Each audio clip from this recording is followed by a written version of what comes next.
Environment TV's weekly news magazine is back.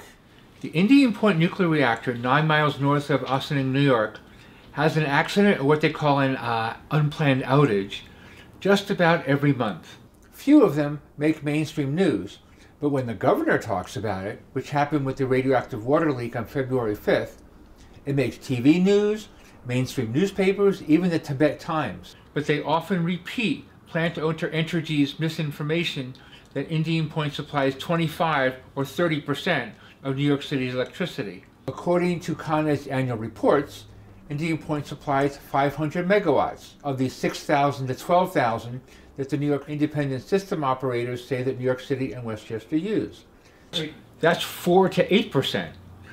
And there's a generating capacity of 3,000 to 5,000 megawatts more than is ever used. And that's according to the New York independent system operator figures. The radioactive water leaked into the groundwater and flowed into the Hudson River, adding more radiation to the river than it usually does, as it uses the Hudson River to cool the primary cooling water within the reactor. One of the wells tested had much more radiation than usual. How much more? Not double, not 10 times, not 100 times, not 1,000 times. It had 65,000 times more radiation than normal. 65,000. A sump pump that should have prevented this just didn't work. Indian Point is operating beyond its design lifespan and without a license. Much of the equipment that runs the plant also is old, and as we all know, mechanical objects that are old often malfunction. Will this latest accident cause the state of New York to withdraw Indian Point's water permit? Maybe. For more info on Indian Point, go to www.nycsec.org.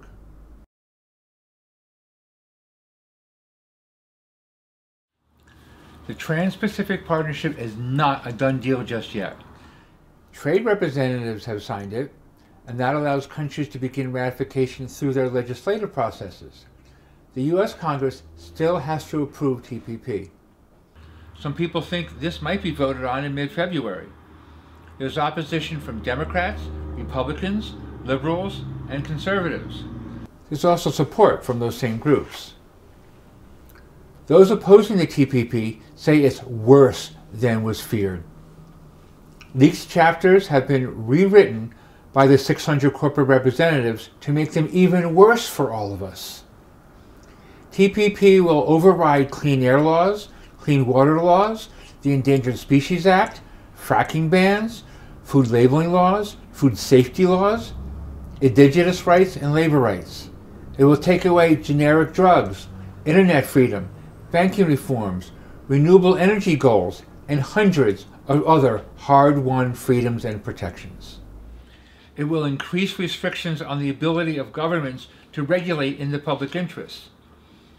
These restrictions will cover areas not directly related to trade, like quality food production, access to medicines, healthcare, the internet and digital rights, our environment, climate action, and labor regulations. TPP will drive down wages and labor conditions, encouraging further outsourcing and offshoring, thus contributing to the widening gap of income inequality. The TPP also includes the anti-democratic ISDS. This is the investor-state dispute settlement mechanism that allows multinational corporations to sue governments over regulations and policies they think might impact their investment. These lawsuits are not heard in domestic courts, but by commercial arbitrators.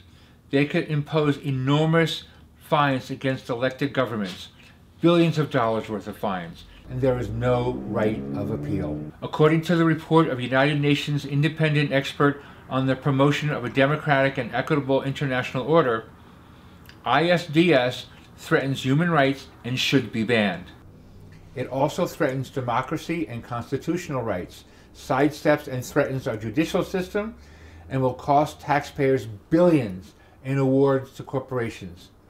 For more information and to join the national mobilization to stop the TPP, go to www.flushthetpp.org/action.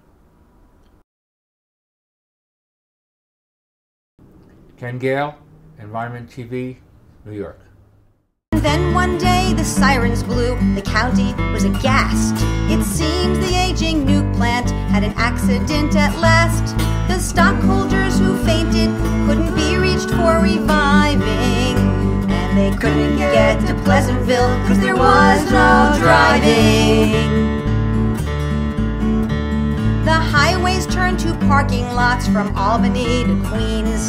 The politicians learned just what evacuation means. They frantically assembled all their staff for some contriving, but they couldn't get to Pleasantville because there was no driving.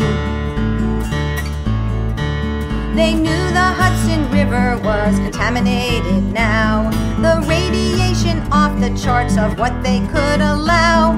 They cursed the leaky nuke plants and its owners for their jiving, but they couldn't get to Pleasantville because there was no driving.